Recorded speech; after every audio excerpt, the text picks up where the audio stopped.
Vivimos en una era de disrupción tecnológica, de acceso a grandes cantidades de información a través de múltiples canales. Vivimos en un mundo hiperconectado. Conexión e información no solo entre personas, sino entre personas y objetos, e incluso entre objetos y objetos.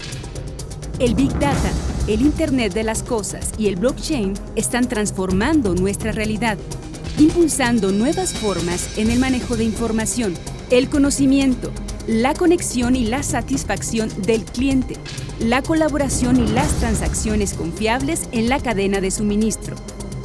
¿Estamos listos? ¿Cómo organizar y aprovechar esta enorme cantidad de información bajo el Big Data? ¿Qué conversaciones construir con los objetos a partir del Internet de las cosas? ¿Ha llegado el momento de confiar con el blockchain? Big Data, IoT y Blockchain. La información y la operación ya nunca serán lo mismo. Hello and welcome to Business Reporter's The Future of the Supply Chain campaign. I'm Alistair Greener. According to Goldman Sachs, artificial intelligence will bring an additional $25 billion in profit to supply chain operators over the next decade. AI can process much more data than humans about almost anything from the weather, geopolitical disturbances, and so on. By connecting billions of dots, it's empowering decision makers to respond quickly. It may sound like great news, but the flip side is that if this astronomical number was correct, we would be losing $25 billion today, which is unacceptable. Why are we suffering this loss? How can we turn this challenge into an opportunity? I would rather not talk about losing money, because I think we're not losing money. We're missing out on opportunity to eliminate waste out of the supply chains, which is a fascinating and interesting thing for us to talk about. Supply chains have always stand for the challenge to synchronize supply and demand in making sure that we bring the product to the customer on time and in the quantity it needs at any given time. That is a challenge that we've had forever. And I think the opportunity that we have is with the new technology is we can A, predict much better what the demand is going to be, and B, we have a better visibility of where our supplies are so that we can service it at the right moment at the right time. The computing power has given us the ability to plow through an enormous amount of data, and our systems are getting more and more harmonized in the sense of the way they store data and make data available. So we can use now multiple data sources from various sources and pull them together to make some sense out of that. And that is a huge opportunity where we cannot prevent or predict every event, but we can obviously utilize data to in a very short period of time process those information and draw conclusions on what to do when events occur. And that, I think, is an enormous step change for supply chains and for the logistics industry in particular. How could we turn the invisible into visible? How can we predict the disruptions and opportunities in logistics and the supply chain? I think the biggest challenge and opportunity is to bring data from various sources within your control so that you can utilize them. And that means you have to open your technology platform up for various sources of data and share those sources of data. And I think in an industry that traditionally wants to keep data and in transparency as a competitive advantage, that is a cultural change as much as it is a technology change, I would say. So that would be the first big thing. The second big thing is that we need to embrace computing power as helpers for making decisions. We have very, very skilled people on our desks that every day take decisions on the basis of data that are at their fingertips. And now we can even give them more support to do that. As we say in our company, let smart people take smart decisions by utilizing all that information. And we should see that as a friend and not as a foe that is basically threatened to take our workplace away. I think we need to embrace that in a positive sense. And that is, I think, the second biggest thing. And again, that's probably more of a culture than a technology change in itself. So those are the two biggest things that I think every company has to think about when it embarks on this. Big data, AI, cutting-edge planning and navigating technologies are conquering literally every corner of the economy. So what do you think will happen over the next few years? I think it is a very exciting time for us going forward. It will accelerate the development of our industry at an enormous pace.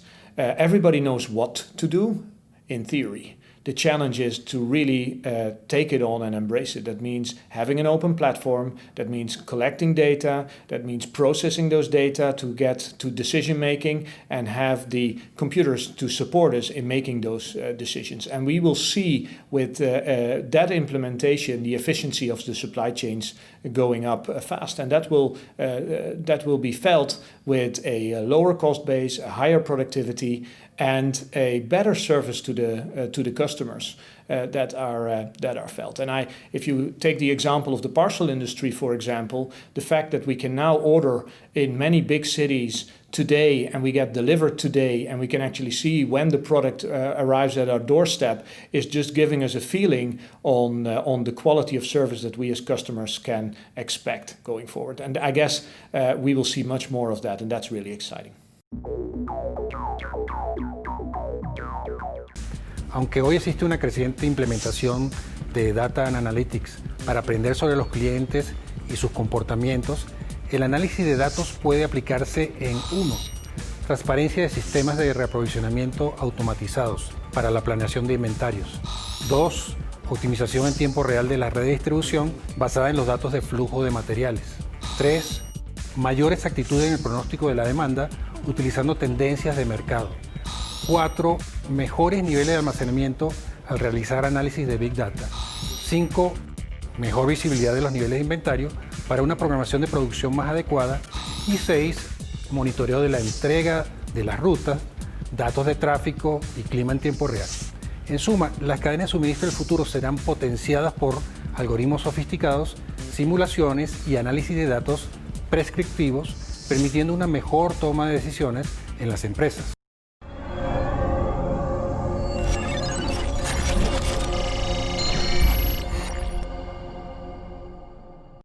Everything happens so fast these days, it can be difficult to keep up. But you know what? That's not helpful. Things change anyway. Let's take a closer look. Already heard about IoT? Yeah, right. This thing where your toaster talks to your fridge and orders orange juice for you? You can live without that, can you? Yeah, of course you can. But let's not talk toasters. Let's talk machines. Huge, complicated, 20-something ton heavy machines. Hundreds of thousands, maybe millions of dollars worth of machine. Now you like the sound of that, don't you? But as you know, nothing lasts forever. Imagine you knew in advance when one of these monsters was going to break. And not only that, but when it was going to shut your entire production line down. Well, you'll get told. Kind that, isn't it? Trucks. No, too simple. Lots of trucks. Let's imagine a whole fleet. Bit of a mess, that. Then there's traffic and weather and countless other things that could go wrong. Most of them you simply can't change, but you can know about them. Current positions, best routes, time needed. Really useful, that. You like strawberries? They look juicy. Or bananas? Grapes? Cherries? What a shame that it takes just a few hours without cooling for them to look like this. Ugh. Not just in the truck, but in your warehouse too. This is why you should be able to know where your stuff is and how it's being stored. Oh, and you also need to move it around quickly. Autonomous guided vehicles are pretty handy for that. An IoT-enabled supply chain will save you loads of money. And his birthday cake. This is what industrial IoT is all about. Knowing about the things that matter, when they matter, and then acting smarter. We like it. We like it because it's really helpful, really efficient. What we don't like is just the buzz. We like the doing, because we never stop until we're there. Innovate with industrial IoT. We move things. So things have always been important for us. The Internet of Things is not a new term for us. It's been something we have been connecting devices to our networks for a long, long time.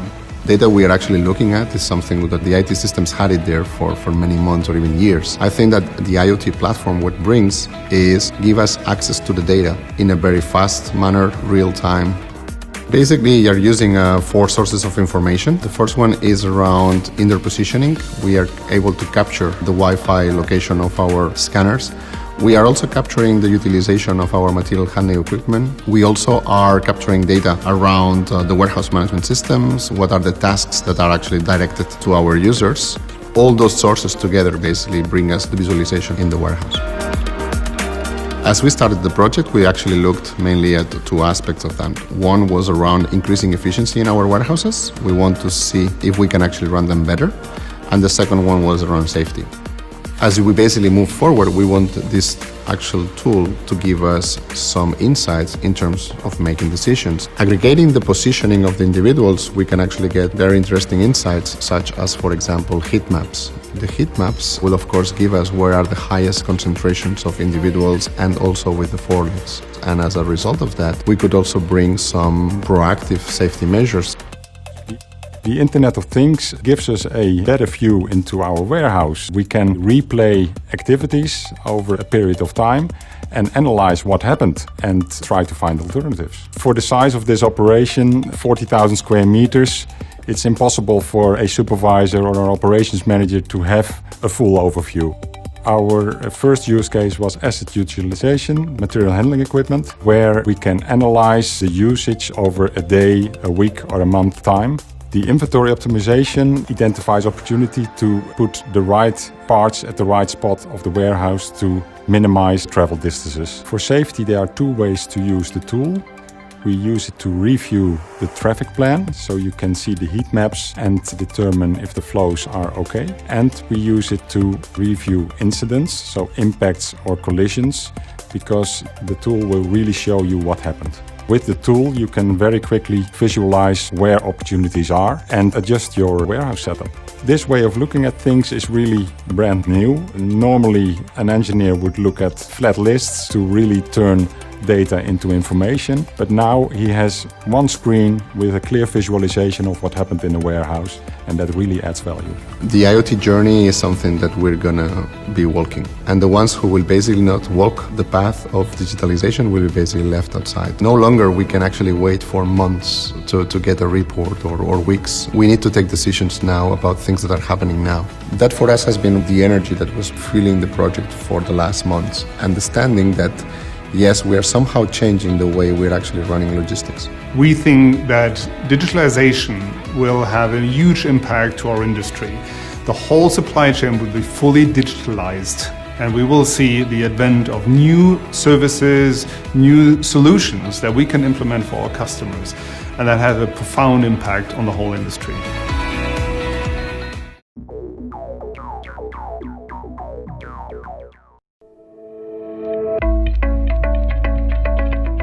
Transporting 15% of the world's GDP, century-old Maersk Line is voyaging full steam ahead towards digitization, using the Internet of Things, data and analytics to change its culture and strengthen the global supply chain.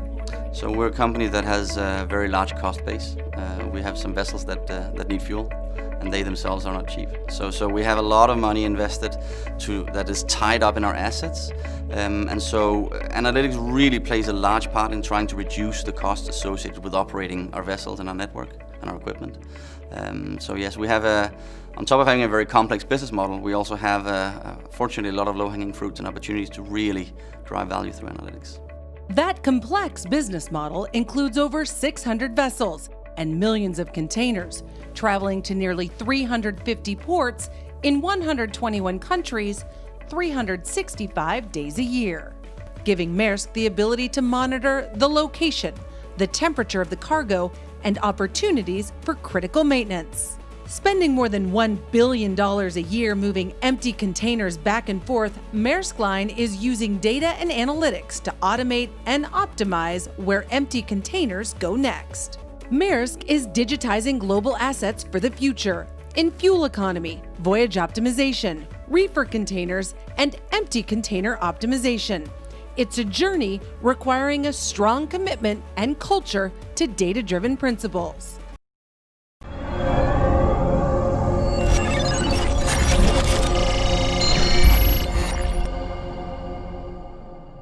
The technology likely to have the greatest impact on the next few decades has arrived.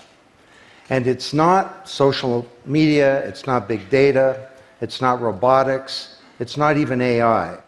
And you'll be surprised to learn that it's the underlying technology of digital currencies like Bitcoin. It's called the blockchain. Economists have been exploring people's behavior for hundreds of years. How we make decisions, how we act individually and in groups, how we exchange value. They've studied the institutions that facilitate our trade, like legal systems, corporations, marketplaces. But there is a new technological institution that will fundamentally change how we exchange value, and it's called the blockchain.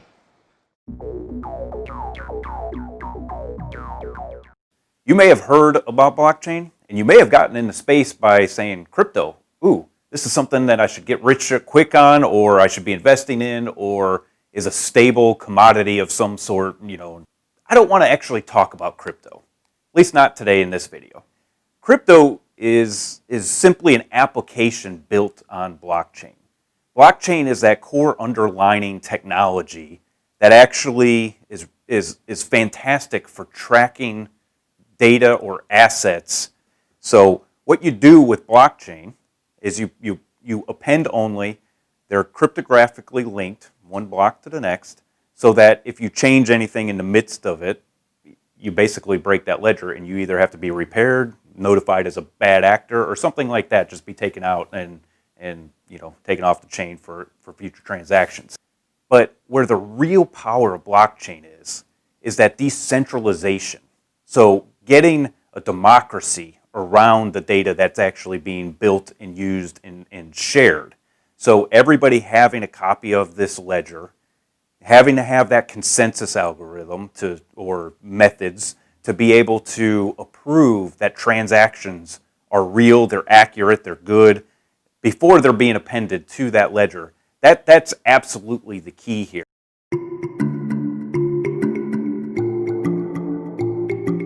The word is out.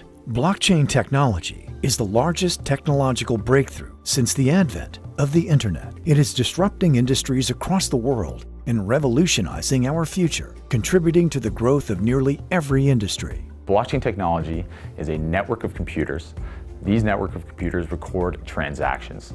Now, these transactions are immutable, they're forever written on the blockchain, and all the computers on the network have to agree on these transactions. What's amazing about that is that even if one computer is infiltrated with a virus or malware or anything like that, then the rest of the network is not infiltrated. You can still maintain security of those transactions, and you know exactly what's happened for the history of every transaction on the blockchain. Blockchain technology can bring easier payments to, from, and within third world nations, where traditional banking makes it difficult to nearly impossible. It also provides an avenue to safely store data that would be virtually impossible to hack. In third world countries and certain places in the world, it's very difficult to receive money. When it comes to banks, walking into a bank and receiving your money might be impossible in some places. But if you have an internet signal and you have a wallet address, you can receive Bitcoin or any other cryptocurrency around the world instantly. It really opens up the doors to these third world nations to be a part of the globally trading world. Global supply chain inefficiencies include delays with document storage and transfer, complying with local regulations, transferring money resulting in lost revenue due to bank fees, conversion rates, and delays to the tune of $2 trillion last year. Dealing with untrustworthy business partners. Organizations are wary of threats from competitors, choosing to protect data instead of sharing with trusted partners. Blind spots persist across the supply chain as organizations lose track of products and paperwork. There is no immutable record shared amongst all parties to track the origins of an asset to determine authenticity and quality. Now, supply chain is the most fitting use of blockchain technology. What supply chain can do is basically, there's so many transfers that go on with supply chain when it comes to customs documentation, different payments, different shipments around the world, and having these all written on the blockchain and being able to reconcile the entire history of your company's processes is just unbelievable. On top of the obvious benefits of utilizing a blockchain-based system with immutable data and ledger of all transactions and movements, each inefficiency in traditional global trade can be optimized by leveraging blockchain technology, including sharing and storing original digital compliance documentation, as well as instant and cost-effective global remittances. We're creating a trustless global trade ecosystem. This eliminates third parties by not needing to use centralized systems in order to transfer around your funds, as well as using centralized systems when it comes to the documentation. So you're skipping by having to send your funds, for example, to a banking institution, who needs to send it to another banking institution in order to pay your global trade partner. Instead, you're dealing peer-to-peer directly through this global trade ecosystem, sending them the funds directly, eliminating all the extra fees involved, eliminating the extra time involved as well, and really a really smart setup. If this technology didn't exist, the way to optimize wouldn't be there. It is a revolution that's going on right now when it comes to blockchain technology.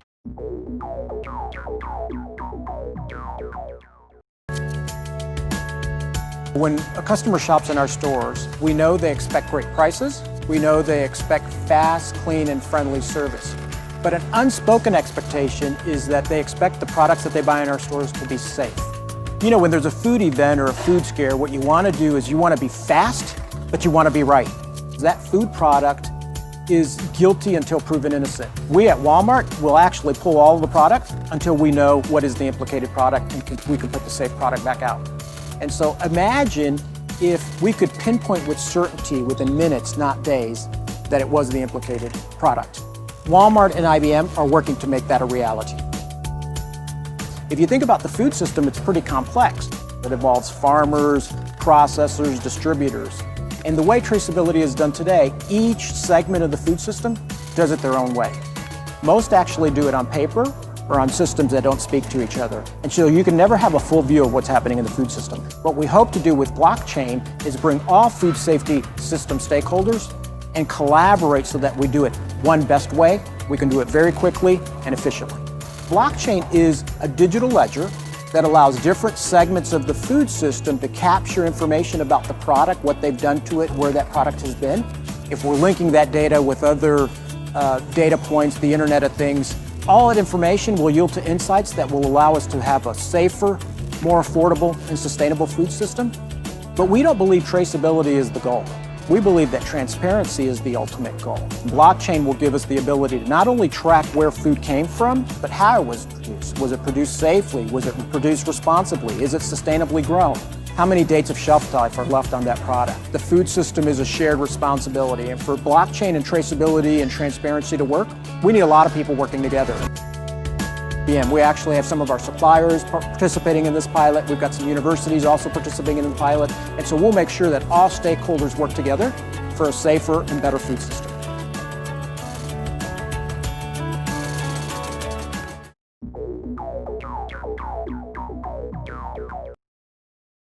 Actualmente en México estamos desarrollando, yo considero que es uno de los primeros proyectos de blockchain en Latinoamérica. Es un proyecto, una prueba de concepto para aplicar blockchain en el sistema de la comunidad portuaria del puerto de Veracruz. Los involucrados, los actores principales, pues son obviamente el puerto, que incluye la API, todos los actores que participan, que serían los agentes aduanales y las terminales en este caso. Y por el lado del proyecto estamos nosotros, el Instituto de Transporte de Texas A&M y una empresa, una startup que se llama DexFreight, con el cual también ya hemos venido trabajando. El principal objetivo es tratar de identificar en el proceso de exportación, y empezamos por exportación porque es un poco más fácil que el de importación. En el proceso de exportación, ¿qué se puede implementar de blockchain para hacer más eficiente el proceso? La primera etapa, en la cual ya estamos terminando, es identificar el flujo de todo el proceso de exportación, identificar esos puntos importantes de problemática que existen y poder ver si se puede aplicar blockchain para cada uno de ellos o para todos, dependiendo.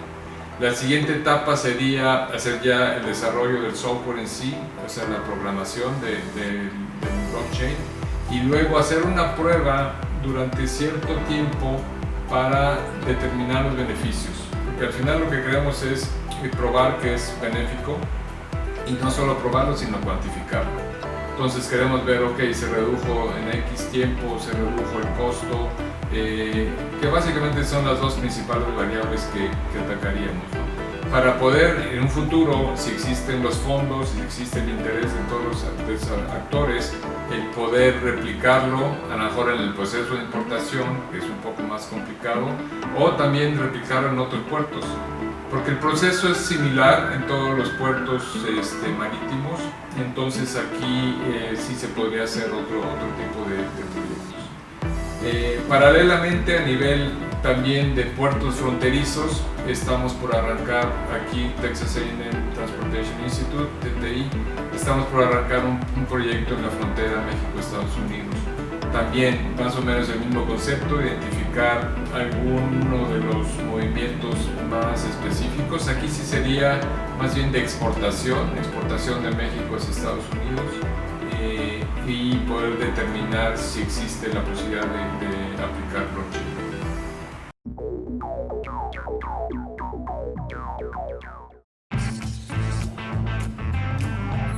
Think of blockchain as an opportunity to start fresh. There's no point in just plugging blockchain into your current way of doing business. You need a strategy that embraces fundamental change. Start with zeroing in on pain points for your organization or industry that only blockchain can truly solve. This takes time. Time to really understand the technology. Time to know where blockchain will fit into your business. Time to fine-tune issues that may arise. Keep focused on where blockchain's value lies as the engine for a new kind of ecosystem that accelerates collaboration and commerce. While you should think big, start small. When rethinking a new process, take it piece by piece. Embrace innovation and change. Find new ways of thinking and working, even if that requires a culture shift. If today you find the place where blockchain solves critical business problems, you will be positioned for success tomorrow.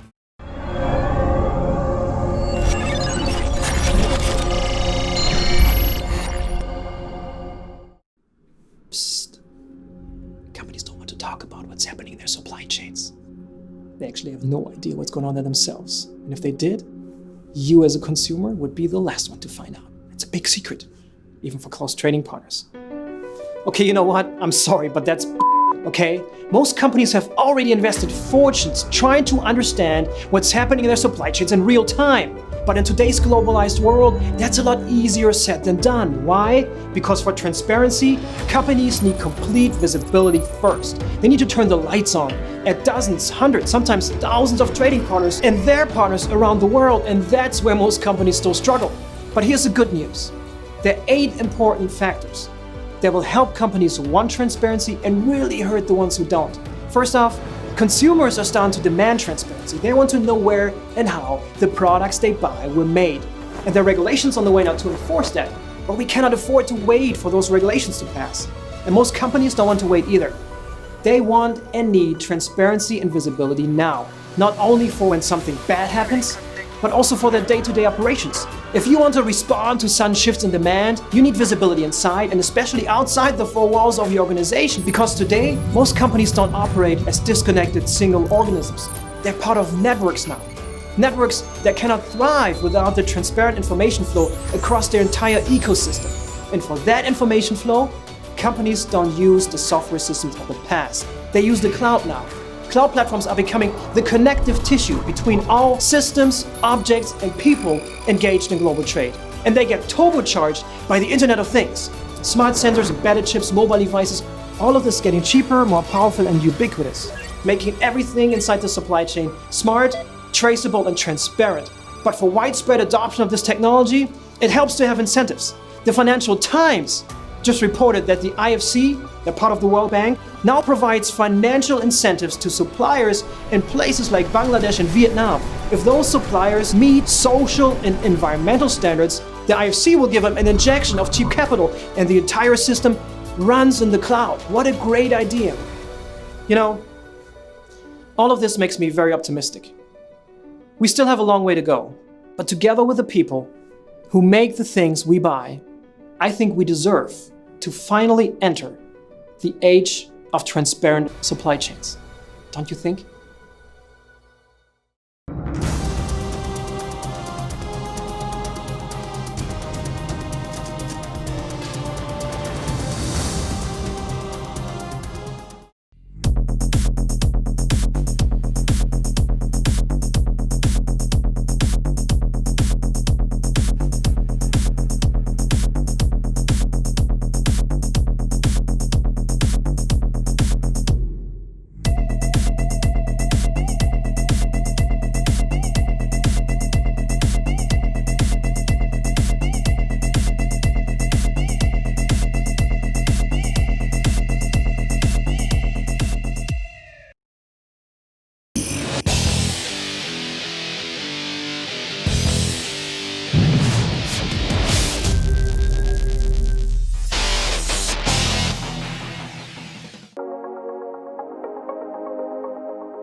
(10:43 a.m.)